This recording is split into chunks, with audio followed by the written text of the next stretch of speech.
রমজান মাসের এক নাম্বার শ্রেষ্ঠত্বের কারণ, এক নাম্বার বলে এই মাসে রোজা ফরজ করেছে আল্লাহ। দুই নাম্বার এই মাসে নাজিল করেছেন কোরআন।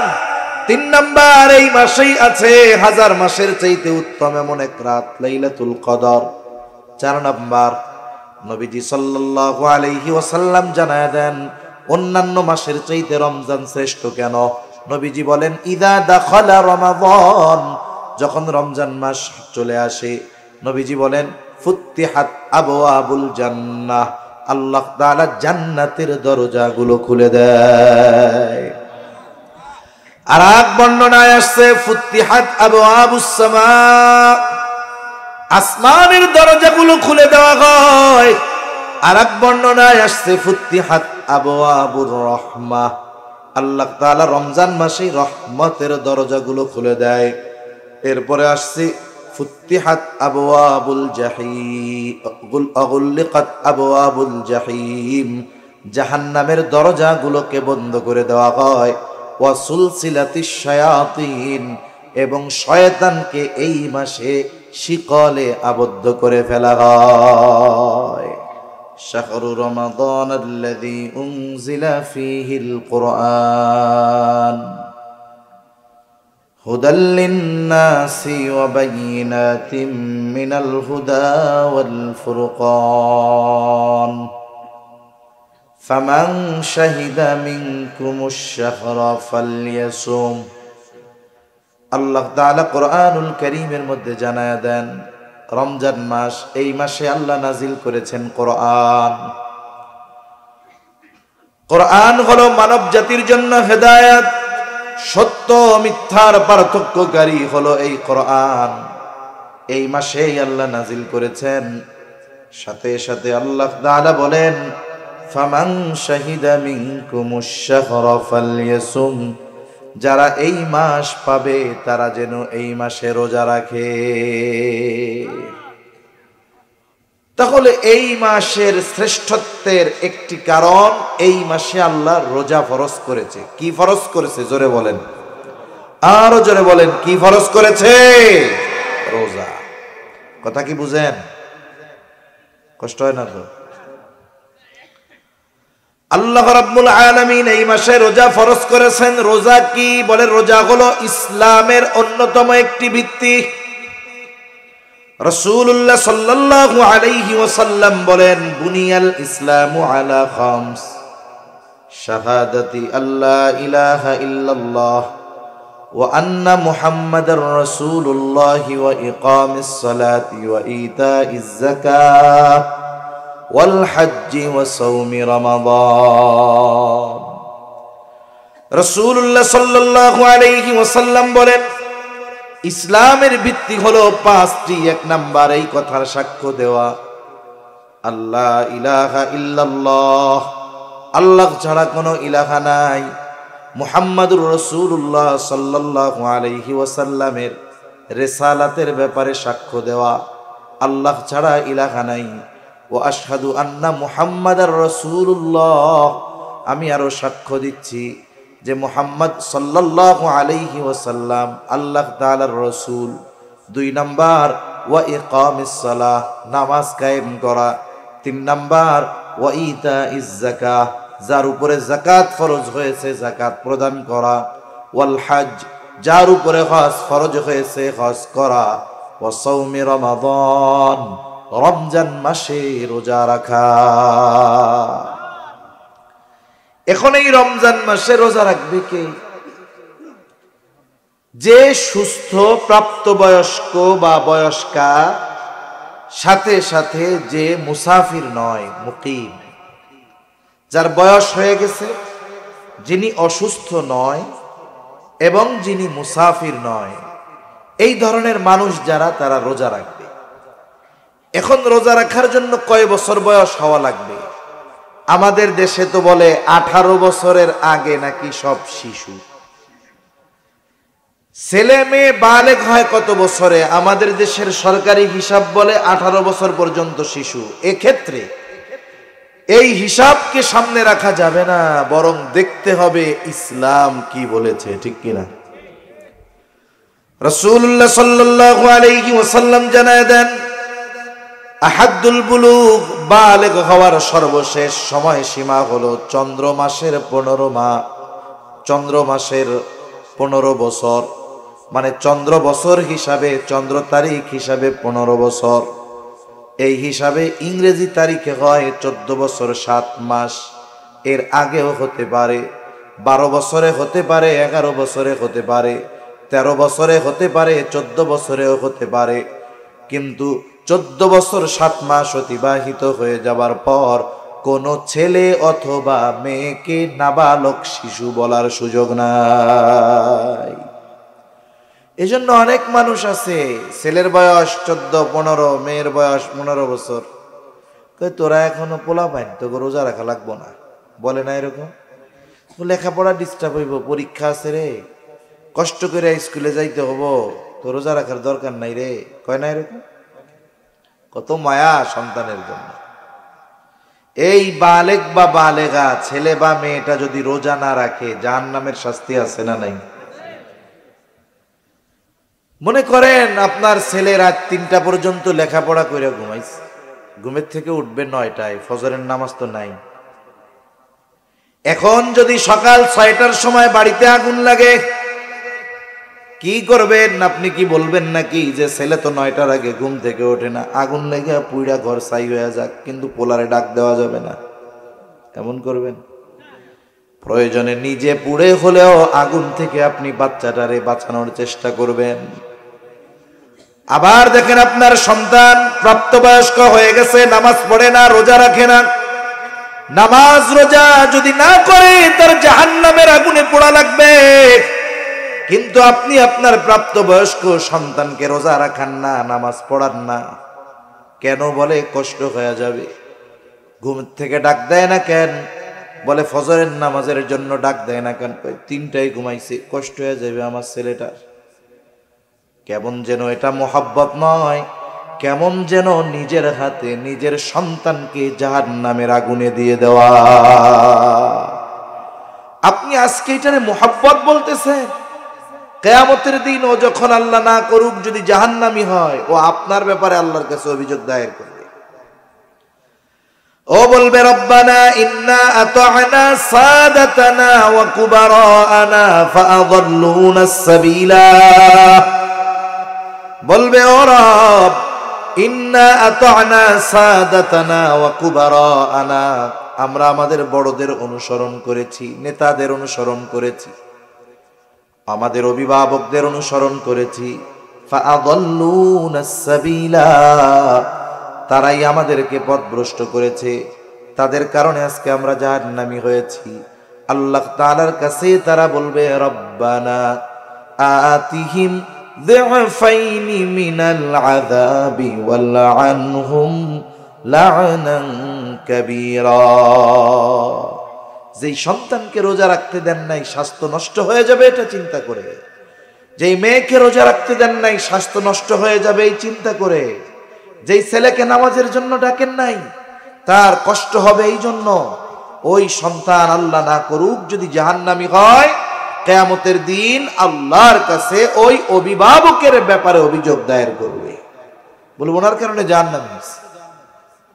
যখন গ্রামে মারামারি হয়, আপনাদের অঞ্চলে মারামারি টারামারি হয় নাকি? গ্যাঞ্জাম হয় না মাঝে মধ্যে?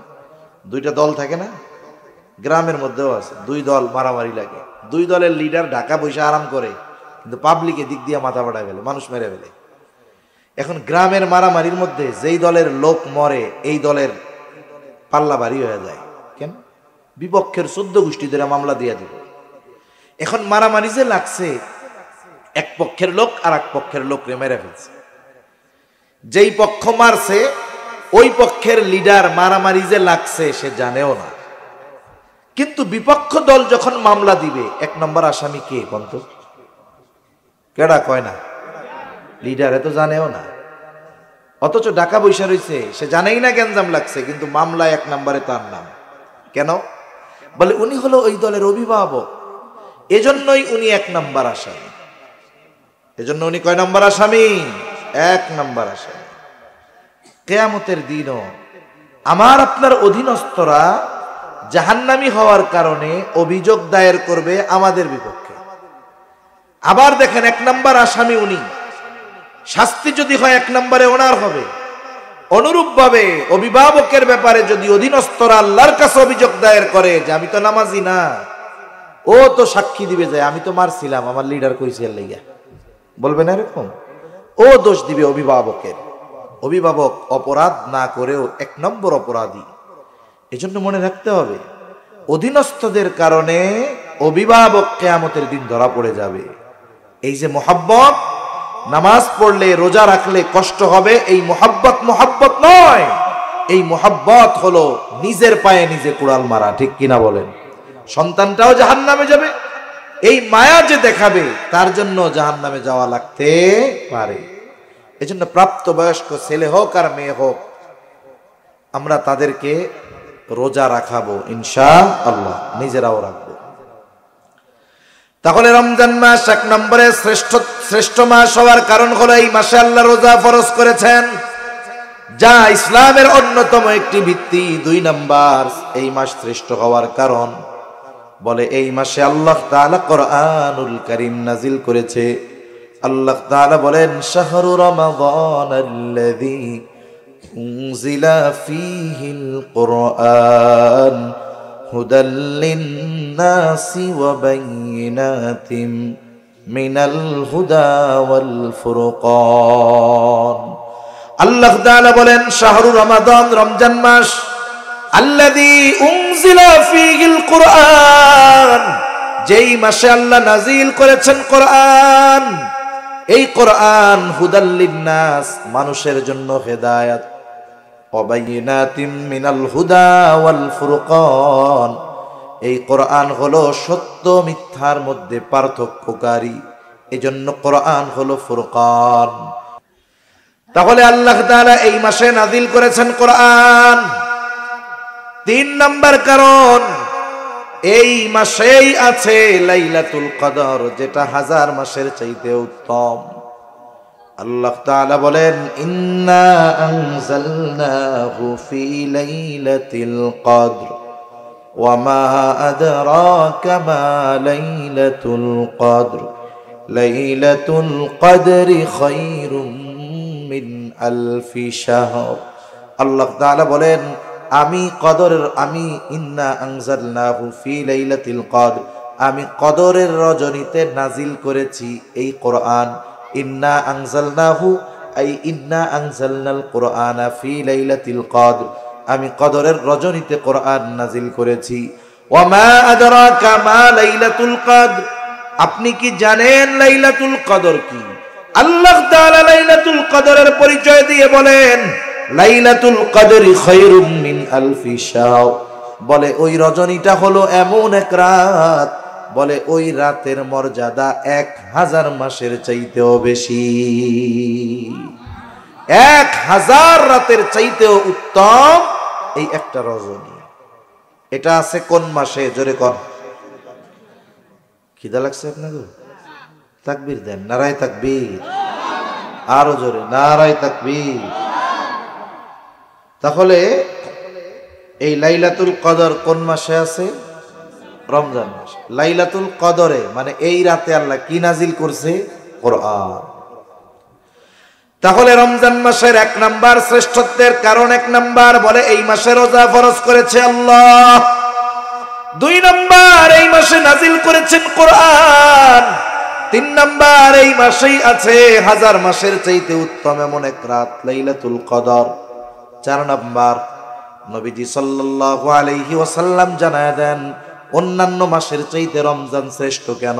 নবীজি বলেন, ইদা দাখালা রমাদান, যখন রমজান মাস চলে আসে, নবীজি বলেন, ফুত্তিহাত আবওয়াবুল জান্নাহ, আল্লাহ তাআলা জান্নাতের দরজাগুলো খুলে দেয়। আর এক বর্ণনায় আসছে, ফুত্তিহাত আবওয়াবুস সামা, আসমানের দরজাগুলো খুলে দেওয়া হয়। আর এক বর্ণনায় আসছে, ফুত্তিহাত আবওয়াবুর রাহমাহ, আল্লাহ তাআলা রমজান মাসে রহমতের দরজাগুলো খুলে দেয়। এরপরে আসছে, ফুত্তিহাত আবওয়াবুল জাহিম, আগুল্লিকাত আবওয়াবুল জাহিম, জাহান্নামের দরজাগুলোকে বন্ধ করে দেওয়া হয়, ওয়া সুলসিলাতিশ শায়াতিন, এবং শয়তানকে এই মাসে শিকলে আবদ্ধ করে ফেলা হয়। তাহলে রমজান মাস বছরের শ্রেষ্ঠ মাস, শ্রেষ্ঠত্বের কয়েকটা কারণ আমরা জানলাম। এখন এই মাসে আমাদের করণীয় কি আছে এটা নিয়ে অল্প কিছু কথা বলে আমি আমার আলোচনা শেষ করে দিব ইনশাআল্লাহ। বেশি লম্বা কথা বলবো না, কারণ আগামী দিন যেহেতু একেবারে 99% বলা যায় যে আমাদের রোজার প্রস্তুতি আছে, এজন্য গভীর রাত করা ঠিকও হবে না। এখন এই মাসে আমাদের আমল কি, করণীয় কি জানার দরকার আছে না? নাই, আমরা জানি, তবে এগুলো ঠিক মতো মানি না। এক নাম্বার, এই মাসে যেই আমল সেটা হলো রোজা। এটা আমাদের জন্য ফরজ। আল্লাহ তাআলা কোরআনুল কারীমের মধ্যে বলেন, ইয়া আইয়ুহাল্লাযীনা আমানু কুতিবা আলাইকুমুস সিয়াম কামা কুতিবা আলাল্লাযীনা মিন ক্বাবলিকুম লাআল্লাকুম তাত্তাকুন। আল্লাহ তাআলা বলেন, হে ঈমানদারেরা, কুতিবা আলাইকুমুস সিয়াম, তোমাদের উপরে রোজা ফরজ করা হয়েছে যেমনি ভাবে তোমাদের পূর্ববর্তীদের উপরে ফরজ করা হয়েছিল। আল্লাহ তাআলা রোজা ফরজের ঘোষণা দিয়েছেন, সাথে সাথে বান্দা যেন চিন্তা না করে কেমন করে রোজা রাখবো। এই জন্য আল্লাহ তাআলা বান্দাকে জানায় দেন, বান্দা, এই রোজা শুধু তোমাদের উপরে ফরজ করা হয়েছে এমনটা নয়, বরং তোমাদের পূর্ববর্তীদের উপরেও রোজা ফরজ করা হয়েছিল। তোমাদের পূর্ববর্তীদের উপরেও রোজা ফরজ করা হয়েছিল। যখন কোনো বিষয়ের আদেশ নতুন করে কাউকে দেওয়া হয়, সে যদি মনে করে এই আদেশ মনে হয় আমার আগে এই পৃথিবীতে আর কেউ, তখন তার কাছে কঠিন লাগবে। যদি তারে বলা হয়, আরে মিয়া, তুমি কি প্রথমে এই কাজ করবা নাকি, তোমার আগে কত মানুষে করছে, তখন তার মধ্যে একটা মানসিক চিন্তা আসবে, আমার আগে যদি মানুষেরা কইরা থাকে তাহলে আমি পারবো না কেন? ঠিক কিনা বলেন? এই জন্য আল্লাহ তাআলা আদেশ করার পর জানায়া দিলেন, এই রোজা শুধু তোমাদের উপরে ফরজ করা হয়েছে এমনটা নয়, বরং তোমাদের পূর্ববর্তীদের উপরেও এই রোজা ফরজ করা হয়েছিল। পূর্ববর্তীদের উপরে রোজা ফরজ ছিল, আদম আলাইহিস সালাম থেকে নিয়ে প্রত্যেকটা উম্মতের উপরে রোজা ফরজ ছিল, তবে রোজার সিস্টেম ছিল ভিন্ন ভিন্ন। সব উম্মতের উপরে এক ধরনের রোজা আল্লাহ ফরজ করেন নাই। যেমন অতীতের উম্মতদের থেকে জানা যায়, সারাদিন কথা না বলা এটাও ছিল এক ধরনের রোজা। যেমন হযরত মারিয়াম আলাইহিস সালাম যখন আল্লাহর কুদরত ঈসা আলাইহিস সালাতু ওয়াস সালামকে ভূমিষ্ঠ করলেন, দুনিয়ায় আসলো ঈসা আলাইহিস সালাম, বাবাবিহীন আল্লাহ তাআলা তাকে দুনিয়ায় পাঠিয়েছেন। এবার দুগ্ধপোষ্য ওই শিশু সন্তানকে নিয়ে আল্লাহ তাআলা আদেশ দিলেন, যাও তুমি তোমার কওমের কাছে চলে যাও। সাথে সাথে আল্লাহ রাব্বুল আলামিন তাকে জানায় দিলেন যে তোমারে তো তোমার কওম সম্প্রদায় অনেক কথা জিজ্ঞাসা করতে পারে, তুমি তখন কি করবা? আল্লাহ তাআলা শিখায় দিলেন, তুমি বলবা, ফাকুলি ইন্নী নাযারতু লির-রহমানি সাওমান ফালান উকাল্লিমাল ইয়াওমা ইনসিয়া। যখন আসছে মিয়া, বিবাহ শাদী হয় নাই, কোলে বাচ্চা, স্বাভাবিক মানুষেরা তো খারাপ বলতেছে, জিজ্ঞাসা করতেছে পোলা কার, এই কার। সে এখন বলে, আমি আজকে দয়াময়ের প্রতি সাথে ব্যাপারে এই মানত করছি যে আজকে আমি রোজা, আজকে আমি আর কোনো কথা বলতে পারবো না। তার মানে দেখুন, সারাদিন কথা না বলা এটাও রোজার একটা সিস্টেম ছিল, যে আমি আজকে মানত করেছি এটা, যে আমি আজকে রোজা, যার কারণে ফালান উকাল্লিমাল ইয়াওমা ইনসিয়া, আমি তোমাদের সাথে কোনো কথা বলতে পারবো না আজকের এই দিন। এখন কথা না বললে বাস্তব অবস্থা কি জানা যাবে? ঘটনা কি তো কিছু জানা যাবে না। এবার তারা বলা বলি শুরু করতেছে, ইয়া উখতা হারুনা মা কানা আবুকি ইমরাআ সাউইন ওয়া মা কানাত উম্মুকি বাগিয়া। হে হারুনের ভগ্নী, তোমার বাবাও তো খারাপ মানুষ না, তোমার মাও তো ব্যভিচারিণী না, এই পোলা বাচ্চা তুমি পাইলা কোথায়? এইবার সে তো আজকে রোজা রাখছে, ইশারা দিয়া বুঝায় দিছে আমি রোজা, আল্লাহর জন্য আজকে আমি রোজা রাখছি, কথা কইতে পারবো না। আল্লাহ রাব্বুল আলামিনের আদেশ, কথা তুমি বলবা না, আল্লাহই তো আদেশ দিয়েছে ওই বাচ্চারে দেখায়া দিবা। ওরা যখন এই কথা বলতেছে, মারিয়াম আলাইহিস সালাম ঈসা আলাইহিস সালামের দিকে ইশারা করে দিছে, আমি তো কথা বলতে পারবো না, এরে জিগাও। এখন 2-1 দিনের শিশু কথা বলতে পারে নাকি? জোরে বলেন, পারে? পারে না। এরা এবার বলতেছে, ইশারা দিয়া দিছে এইদিকে, ফাশারাত ইলাইহি, আমারে কিছু না কইয়া এই বাচ্চারে জিগাও। তারা বলে, ক্বালু কাইফা নুকাল্লিমু মান কানা ফিল মাখদি সাবিয়্যা, হায়রে দোলনার শিশু, কোলের শিশু, এ আবার কেমনে কথা বলবে? মূল কথা যেটা, অতীতের উম্মতদের মাঝে রোজার একটা সিস্টেম ছিল, সারাদিন কোনো কথা না বলা। এই উম্মতের জন্য রোজা ফরজ হয়েছে। এই উম্মতের রোজার প্রাথমিক দিকে সিস্টেম কি ছিল?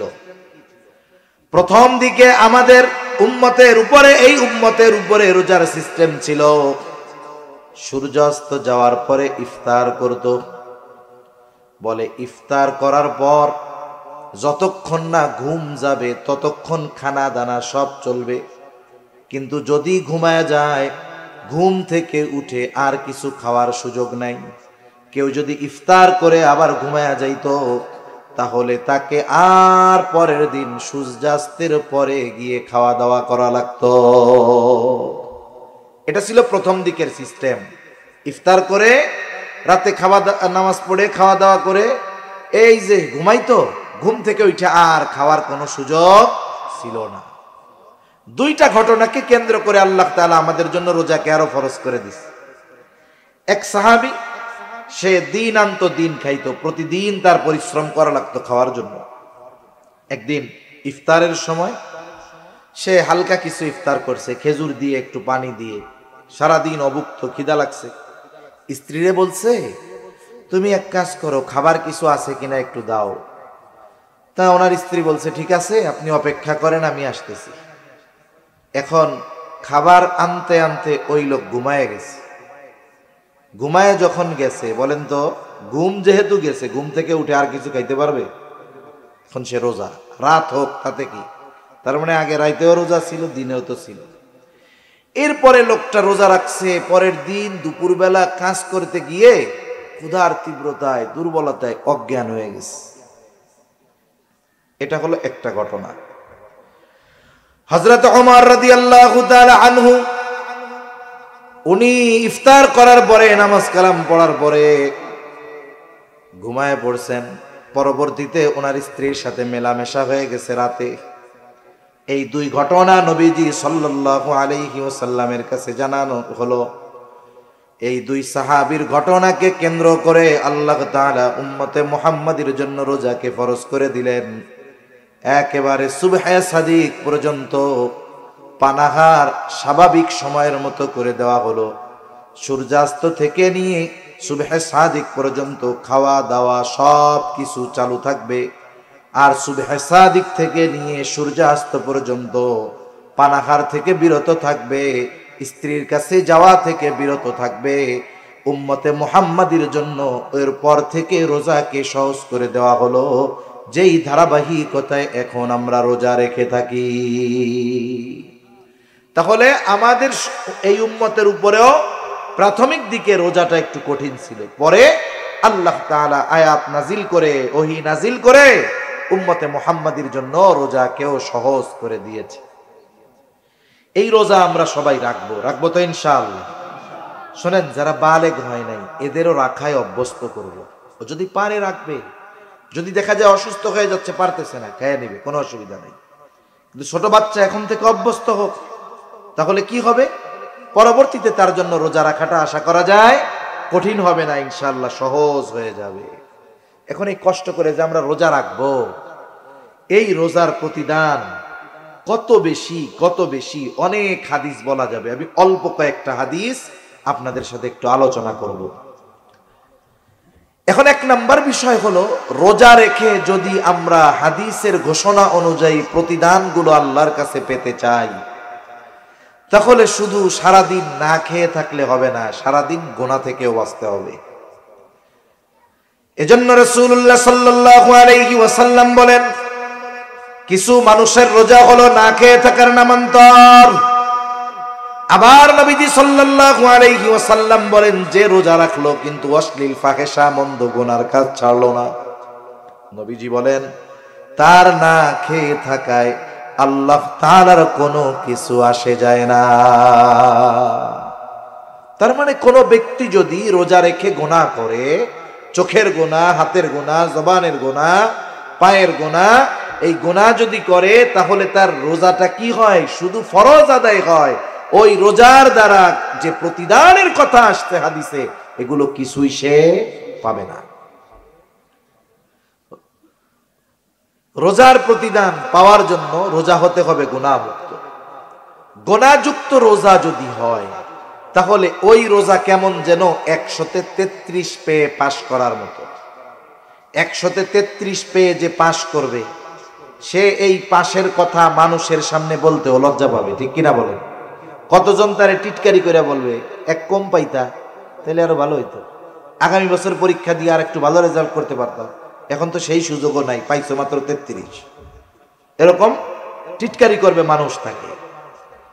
আর যে পাশ করছে কিন্তু 190 পাইছে, 95 পাইছে, ও মানুষের সামনে বুক ফুলায় বলবে আমি গোল্ডেন A+ পাইছি, ঠিক কিনা বলেন? তাহলে দুইজনেই পাস, 33 পাওয়া পাস আর 190 পাওয়া পাস, দুইটা কি সমান? আমি আপনি সারাদিন কষ্ট করে না খেয়ে থাকলাম, তৃষ্ণায় কষ্ট করলাম, ক্ষুধায় কষ্ট করলাম, এখন যদি একটু গোনার কারণে প্রতিদান বঞ্চিত হয়ে যায়, এর চাইতে বোকামি আর কোনো কিছু হতে পারে? এই জন্য রোজা রেখে অনেকে সময় কাটানোর জন্য মোবাইল দেখবে, টেলিভিশন দেখবে, গল্প গুজব করবে। আমার মা বোনেরা রোজার মাস 2 বেলা রান্না বান্না নাই, সকালে আর রাত দুপুরে, এবার বসে বসে তিন চারজন এক জায়গায় হয়ে দুনিয়ার সব গল্প শুরু করবে, দেখা যাবে এটা একসময় গীবতের মজলিস হয়ে গেছে, ঠিক কিনা বলেন? এজন্য রোজা রেখে সকল ধরনের গুনাহ থেকে যদি না বাঁচি, বলে ওই রোজা রাখা না রাখায় আল্লাহর কিছু আসে যায় না, ফরজটা আদায় হলো ঠিক, কিন্তু রোজার প্রতিদান থেকে সে বঞ্চিত হলো। এজন্য আমরা সবাই রোজার প্রতিদান চাইতো। রোজার প্রতিদান কত বড়! রাসূলুল্লাহ সাল্লাল্লাহু আলাইহি ওয়াসাল্লাম বলেন, হাদিসে কুদসি আল্লাহ তাআলা বলেন, কুল্লু আমাল ইবনে আদম লাহু ইল্লা সিয়াম। নবীজি সাল্লাল্লাহু আলাইহি ওয়াসাল্লাম বলেন, আল্লাহ তাআলা বলেছেন বনি আদমের প্রত্যেকটা আমল তার নিজের জন্য, ইল্লা সিয়াম, রোজা ছাড়া। আল্লাহ তাআলা বলেন, আস-সাওমু লি ওয়া আনা আজজি বিহি। বান্দা রোজা তার জন্য নয়, বরং আমার জন্য রাখে। এই জন্য আল্লাহ তাআলা জানায় দেন, ওয়া আনা আজজি বিহি, আমি তার রোজার প্রতিদান দিব। সুবহানাল্লাহ বলেন।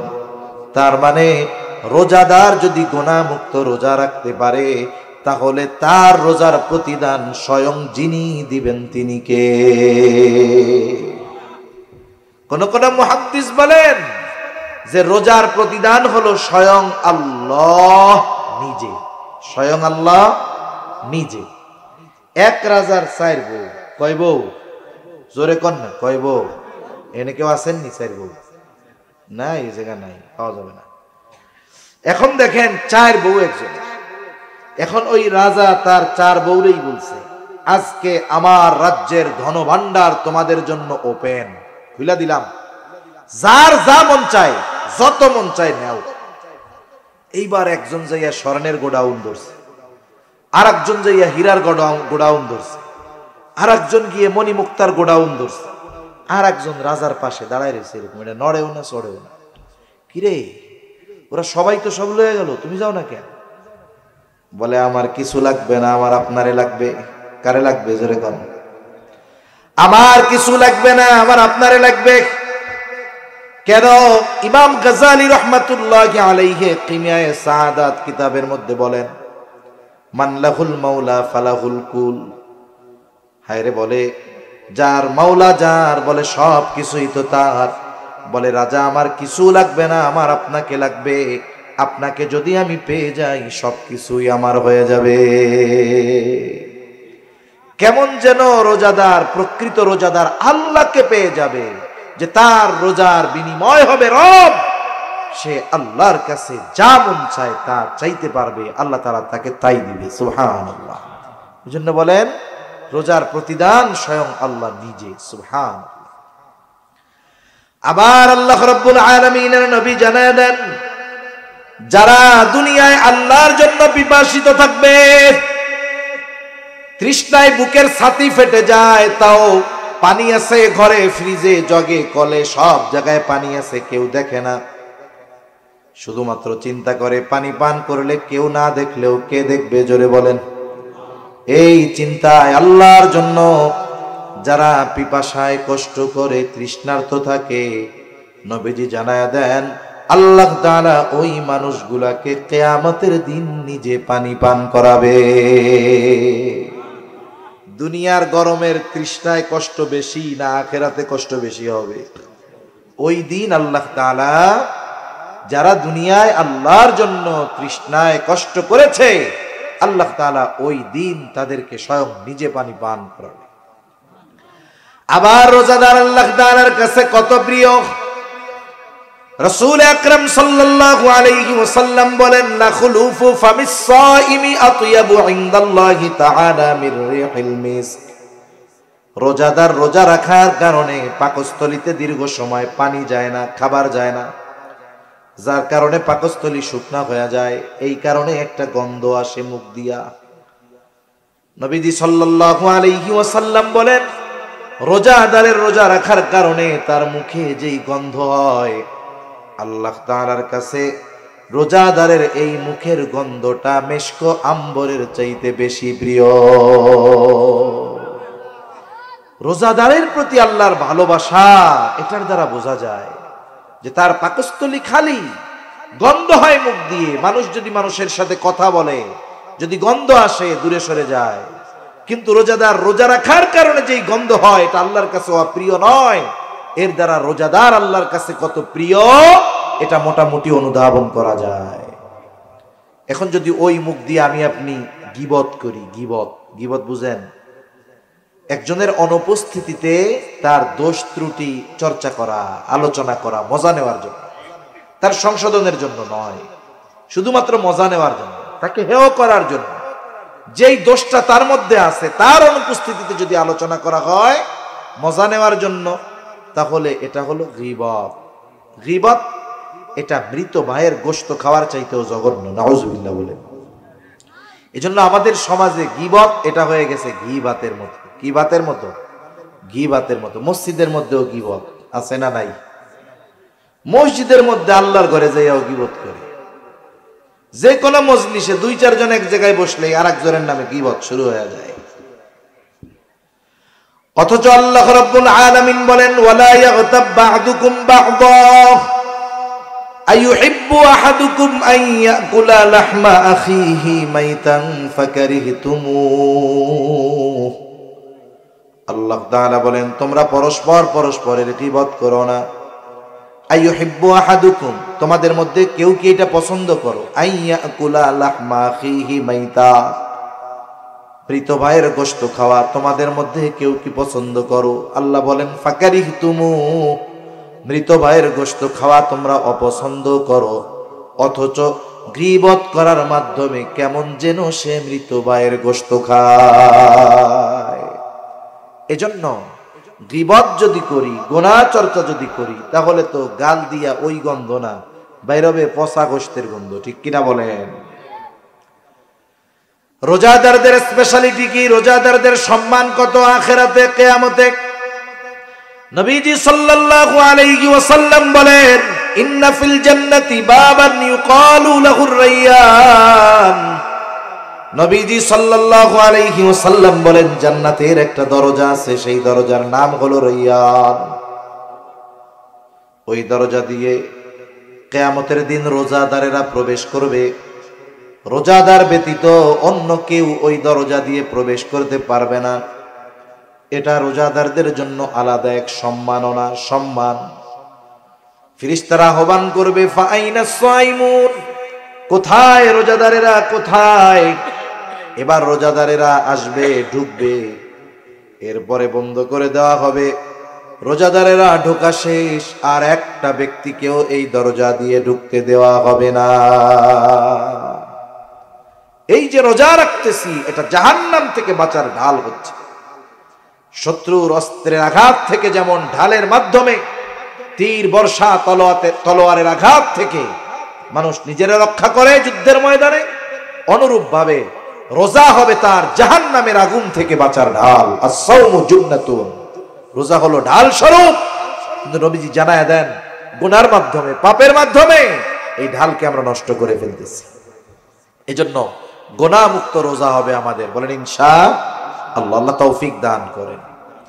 আমি যদি রোজা যথাযথভাবে রাখি, এই রোজা কিয়ামতের দিন আমার আপনার জন্য সুপারিশ করবে। সুবহানাল্লাহ বলেন।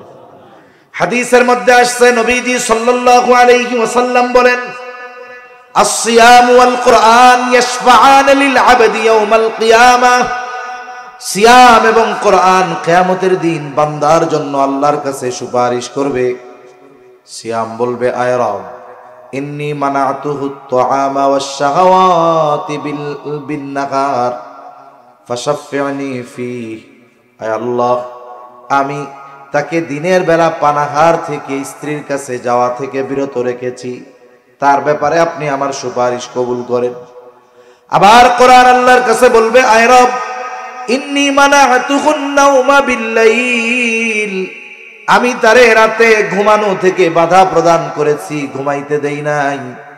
সে আমাকে তিলাওয়াত করেছে, ফাশাফি'নি ফীহি, আপনি তার ব্যাপারে আমার সুপারিশ কবুল করেন। কোরআন আর রোজা সুপারিশ করবে। নবীজি সাল্লাল্লাহু আলাইহি ওয়াসাল্লাম বলেন, ফায়ুশাফফাআন, আল্লাহ তাআলা ওই ব্যক্তির ব্যাপারে রোজা এবং কোরআনের সুপারিশ কবুল করবে। কিয়ামতের দিন বাপ চিনবে? জোরে বলেন, পরিচয় দিবে? গাড়ে ভাড়া দিয়ে জান্নাতে যাওয়ার চেষ্টা করব। এরকমও বলবে, তাফসীরের মধ্যে আসছে যে আল্লাহ সারা দুনিয়ার সব মানুষকে জাহান্নামে দিয়ে হলেও আমারে আপনি জান্নাত দিয়ে দেন। ওই দিন এই কোরআন, এই সিয়াম, রোজা আমার আপনার জন্য সুপারিশ করবে। এজন্য রমজান মাসে প্রথম আমল হলো যথাযথভাবে রোজা রাখা। কিভাবে রোজা রাখা বলেন? যথাযথভাবে। শুধু সারাদিন না খায়া থাকলে হবে না, বরং আমাদের সকল ধরনের গুনাহ থেকেও দিনের বেলা বাঁচতে হবে, সব সময় গুনাহমুক্ত থাকতে হবে। 2 নম্বর আমল, রাসূলুল্লাহ সাল্লাল্লাহু আলাইহি ওয়াসাল্লাম রোজার ব্যাপারে বলেন, মান সামা রমাদানা ঈমানান ওয়া ইহতিসাবা গুফিরা লাহু মা তাকদ্দামা মিন যামবি ওয়া মান কামা রমাদানা ঈমানান ওয়া ইহতিসাবা গুফিরা লাহু মা তাকদ্দামা মিন যামবি। নবীজি সাল্লাল্লাহু আলাইহি ওয়াসাল্লাম বলেন, যে ঈমানের সাথে সওয়াবের আশায় রমজান মাসে রোজা রাখে, আল্লাহ তাআলা তার বিগত জীবনের সব গুনাহগুলো মাফ করে দেয়। আবার যে ব্যক্তি রমজান মাসে ঈমানের সাথে সওয়াবের আশায় নামাজ পড়ে, মুফাসসিরিনে কেরাম বলেন তারাবির কথা, তারাবি পড়ে, আল্লাহ তাআলা তার বিগত জীবনের সব গুনাহগুলো মাফ করে দেয়। এখন এই তারাবি, এই তো কষ্ট আমাগো। আহা, অনেকে চিন্তা করতেছে রোজা তো রাখবো কষ্ট করে, বিকালবেলা তো ইফতারটা ভালো করবো, তারাবি 20 রাকাত, উফ, এখনই কোমর ব্যথা, গিরা ব্যথা, ঠ্যাং ব্যথা শুরু হয়ে গেছে। এজন্য হাদিসের মধ্যে আসছে, রমজান মাস যখন আসে মুমিনের অন্তরের মধ্যে এক ধরনের প্রফুল্লতা কাজ করে। কেন? প্রকৃত ইমানদার চিন্তা করে, এই তো সুবর্ণ সুযোগ, আগামী 1 মাসের পাথেয় সংগ্রহ, 11 মাসের পাথেয় সংগ্রহ করার। মোবাইল চার্জ দেন 1 ঘন্টা, টিভেন 12 ঘন্টা, তাই না? কয় এই 1 মাস সে আমলের মাধ্যমে সামনের 11 মাসের পাথেয় সংগ্রহ করে নিবে। এজন্য তার আনন্দ লাগে, ইবাদতের মৌসুম। আর মুনাফিক যেগুলা রোজায় যেগুলা মনে করেন ওই ওয়াজে নাই, মাইকে শুনতেছে, যেই কইছি যে কালকে তো তারাবি শুরু, ওর চিন্তা শুরু হয়ে গেছে পরশু দিন তো আর দুপুরে রান্না হইব না। হ্যাঁ রে, পরশু দিন আর দুপুরে রান্না হবে না রে। আমার মা বোনরা এমনি যা করুক আর না করুক রোজার মাসে রোজা ঠিক মতো রাখে, ঠিক কিনা বলেন? আর যদি খাইতে চায়, খাওয়ানোর কথা যদি কয়, একবারে সব ডিমিলে ধুইয়া দিব একবারে। বুড়া বেটা হয়েছে, খাটাস, কবরের মধ্যে ঠ্যাং একটা গেছে, এখনো রোজা রাখে না, অথচ পোলাপান রোজা রাখতেছে। এখন ওনার টেনশন শুরু হয়ে গেছে, খাইতে হইব কই, কেমনে খামু, এই যে টেনশন শেষ।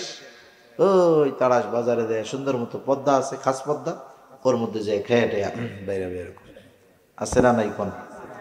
এজন্য যারা মুনাফিক, নবীজি সাল্লাল্লাহু আলাইহি ওয়াসাল্লাম বলেন এই রোজা যখন আসে এটা তাদের জন্য কষ্টের কারণ হয়ে যায়।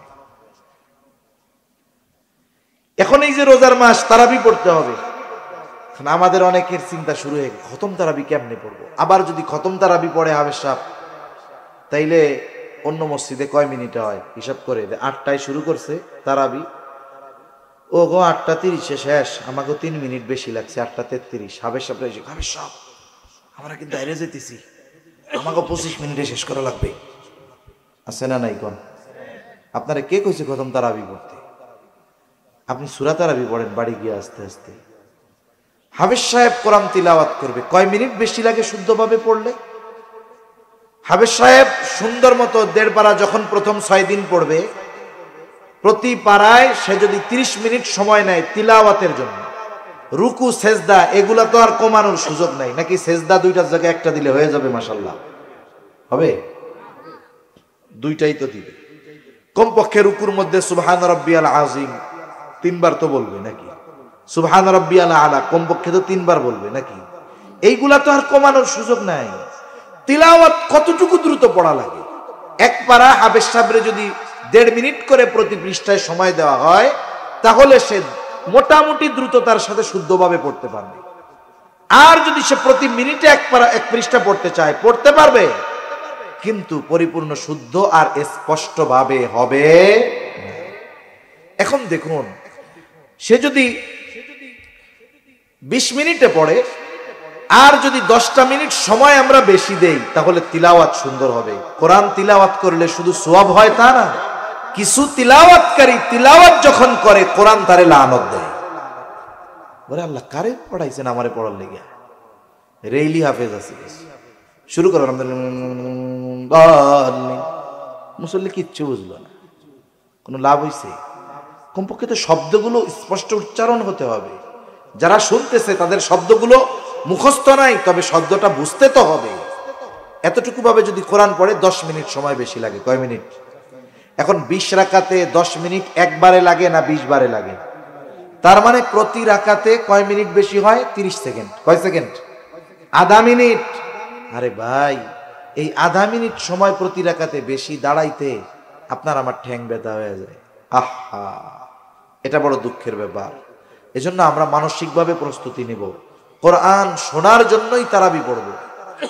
কোরআন নিজে পড়তে পারতেছি না, তারাবিতে শুনতেছি। রাসূল সাল্লাল্লাহু আলাইহি ওয়াসাল্লাম জিবরাইল আলাইহিস সালামরে শুনাইছেন, জিবরাইল আলাইহিস সালাম আমার আপনার নবীজিকে শুনাইছেন। এজন্য কোরআন শোনা আমলি কাজ, ফেরেশতার আমল, জিবরাইল আলাইহিস সালামের আমল। এজন্য আমরা তারাবিতে হাফেজ সাহেবদেরকে তাড়াহুড়ো করতে বলবো না। বলবো যে দেখেন, একটা মাস আমরা কোরআন শুনতেছি, আপনি আমাদেরকে শুদ্ধভাবে দৃষ্টিরতার সাথে সবকিছু ঠিক রেখে যতটুকু তাড়াতাড়ি পড়া যায় এর চাইতে দ্রুত পড়ার দরকার নাই। তাহলে তারাবিটা আমরা একটু রিল্যাক্সে পড়ব, সময় নিয়ে পড়ব, সুন্দরভাবে শুনবো ইনশাআল্লাহ। 3 নাম্বার, যেহেতু কোরআন নাজিলের মাস, এই মাসে আমরা কোরআনের জন্য সময় বেশি দিব। সারা বছর সময় হয় না, চেষ্টা করব রমজানে কমপক্ষে 1 খতম কোরআন পড়ার। অনেকে আছে প্ল্যানিং না থাকার কারণে শুরু করে খুব জোশ নিয়া, লাস্টে কিছুই হয় না।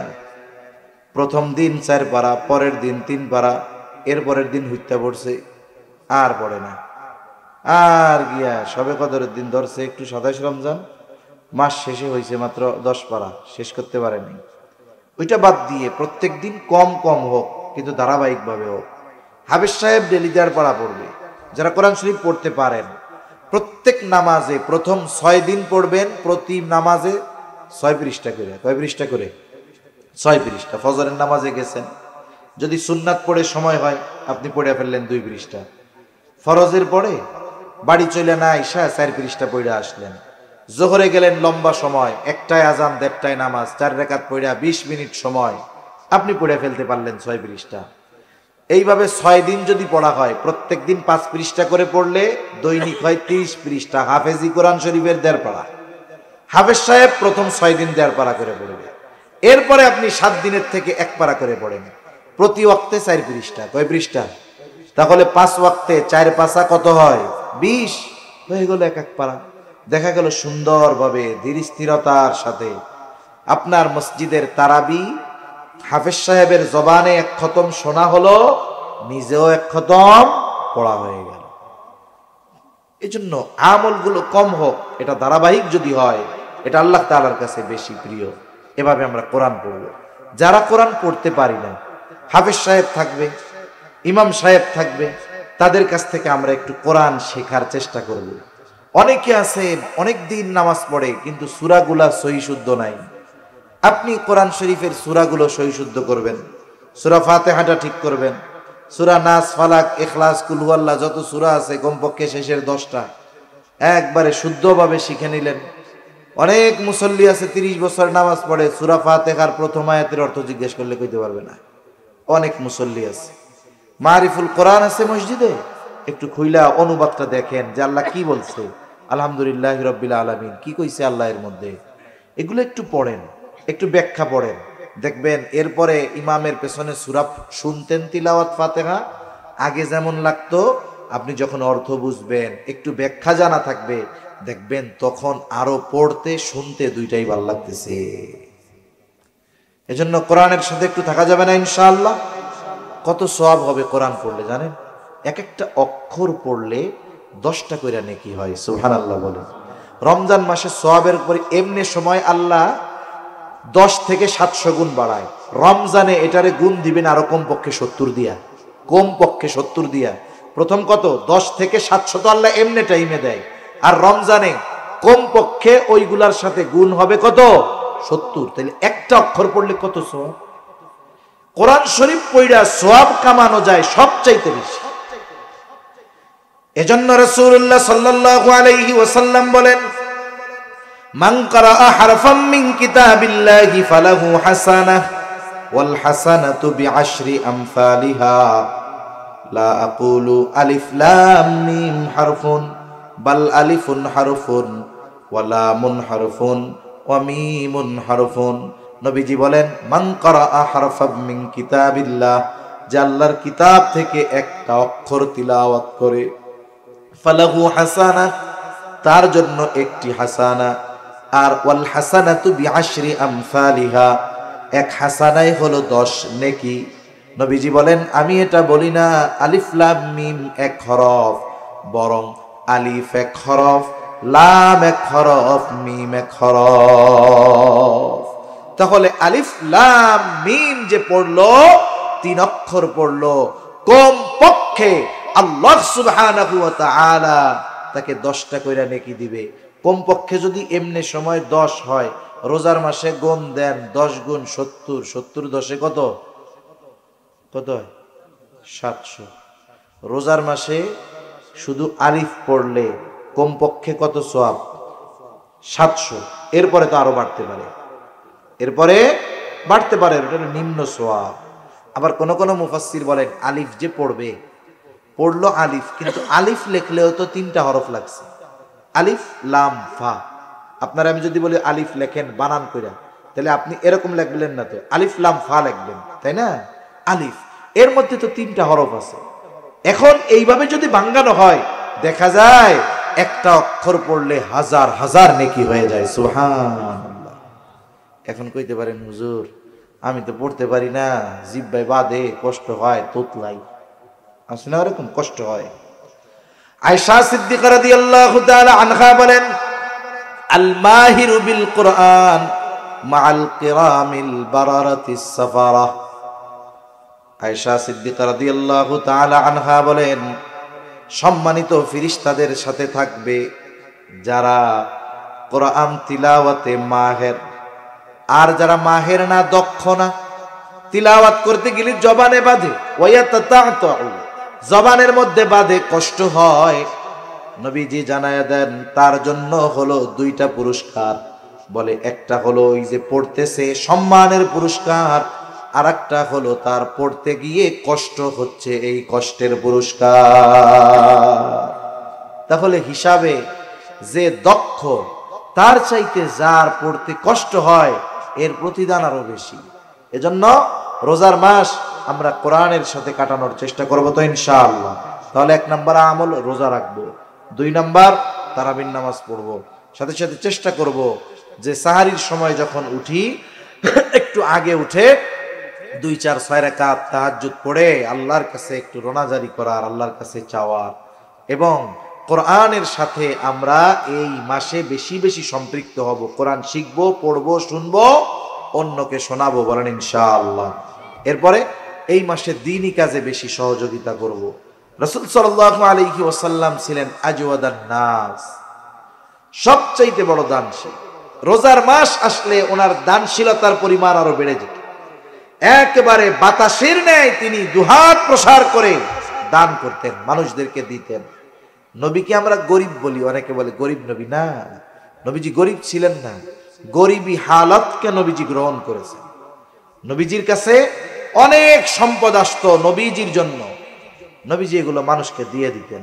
একবার বাহরাইন থেকে নবীজি নামাজ পড়তেছেন মসজিদে, একেবারে বোঝাই বোঝাই নবীজির জন্য হাদিয়া আসছে, চাউল, আটা, গম, এইগুলা না, যা আসছে স্বর্ণ, স্তূপ হয়ে গেছে স্বর্ণ অলঙ্কারে।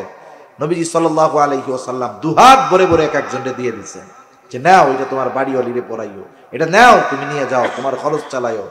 নবীজি গরিব ছিলেন না, নবীজির কাছে আসতো, নবীজি ধনী ছিলেন কিন্তু তিনি দরিদ্রকে গ্রহণ করে নিয়েছেন। এজন্য নবীর কাছে যখনই আসতো নবীজি মানুষকে দিয়ে দিতেন। এরপরে আমরা মানুষকে ইফতার করাবো। ইফতার করানোর মধ্যে অনেক ফায়দা। 1 গ্লাস পানি দিয়ে হোক, একটা খেজুর দিয়ে হোক, এতে লাভ কি? আপনি কাউরে ইফতার করাইলেন, সে রোজাদার, তার রোজার সমপরিমাণ সওয়াব ইফতার করানেওয়ালা পেয়ে যাবে। এতে আবার যিনি রোজা রাখছেন তার কোনো সওয়াব কমে যাবে না। চিন্তা করে ওর বাড়ি ইফতার করে আমার সওয়াব যদি ব্যক্তি নিয়ে যায়, খাওয়ানোর দরকার নেই, অসুবিধা নেই।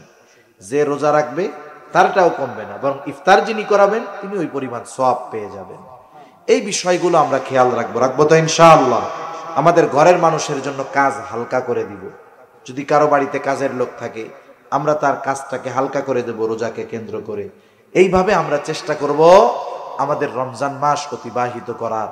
হতে পারে এই রমজান আমার আপনার জীবনের শেষ রোজা, ঠিক কিনা?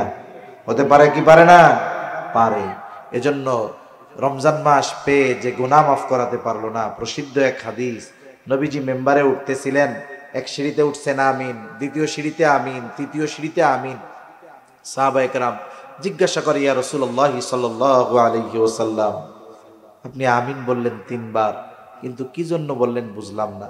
নবীজি তখন 3টা কারণ বলছে।